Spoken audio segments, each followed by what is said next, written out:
वो कहते थे कि वो जीत गया, नवाज़ शरीफ जीता है, नवाज़ शरीफ जीता है। और अब नवाज़ शरीफ किधर है? आप लोग गवाह हैं, मैंने कोई 50 दफ़ा आपको कहा हुआ है कि नवाज़ शरीफ वज़ीर-ए-आज़म नहीं है, वज़ीर-ए-आज़म नहीं है। लेकिन ये याद रखें कि नवाज़ शरीफ पहले 4 दफ़ा वज़ीर-ए-आज़म बन चुका है। एक दफ़ा उसको हटाया गया था, फिर जस्टिस नसीम शाह ने उसकी सहूलत कारी की थी उस बेंच ने, और वो वापस आया था, आपको याद है। इसी तरह जो अब दूसरी दफ़ा उसके घर में, ये यानी 6ठी दफ़ा उसका भाई तैयारी कर रहा है। 2 दफ़ा नवाज़ शरीफ चीफ मिनिस्टर पंजाब रहा, जो सबसे बड़ा सूबा है। 3 दफ़ा शहबाज रहा। शहबाज को 1 दफ़ा हटाया था सलमान ने, ये भी आपको याद है। तो ये उसका फिर बेटा आया। 4 और 2 6 दफ़ा इनके पास चीफ मिनिस्टरशिप रही है, और 6 दफ़ा 6ठी दफ़ा के लिए ट्राई कर रहे हैं आप प्राइम मिनिस्टरशिप के लिए। ये जो वज़ारत उज़्मा होगी, इसका जो चीफ एग्जेक्टिव होगा वो मैंडेट थीफ चीफ होगा।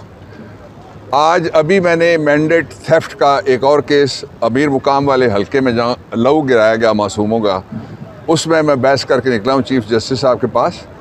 और मैंने वहाँ कहा कि फरिश्ते भी इनका झूठ लिख लिख के थक गए होंगे इस मुसलसल तरीके से। तो ये हिसाब देते हुए इनका क्या हशर होगा, ये आप अंदाज़ा लगा लें। जो असल इशू है इस वक्त वो ये है कि किसी कीमत के ऊपर भी जिस किसी ने भी इनको वोट दिया, इस मैंडेट थीफ को वोट दिया, वो मैंडेट थीफ को एक तरफ से वोट दे के हमारे घर में घुसाएगा ताकि चोरी करें। रात आधी रात को गैस फिर महंगी हो गई है, गैस ख़त्म होने वाली है, लकड़ियों की तैयारी करें।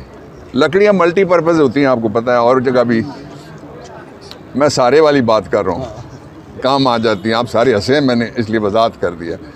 तो जो मैंडेट थीफ को जिसने भी चोरी के लिए हमारे घर में इक़्तिदार के ज़रिए दाखिल किया, उसके बाद अगर वो कहे कि मैं अपोजिशन करूँगा इसकी मरकज़ में, और चोर अंदर भेज के या डाकू अंदर भेज के गेट पे वो हमारी चौकीदारी नहीं कर सकता। इसलिए जो इनको वोट देगा और इनको मुसल्लत करेगा वो कौमी मुजरिम होगा पार्लिमानी इलेक्टरल सिस्टम के अंदर।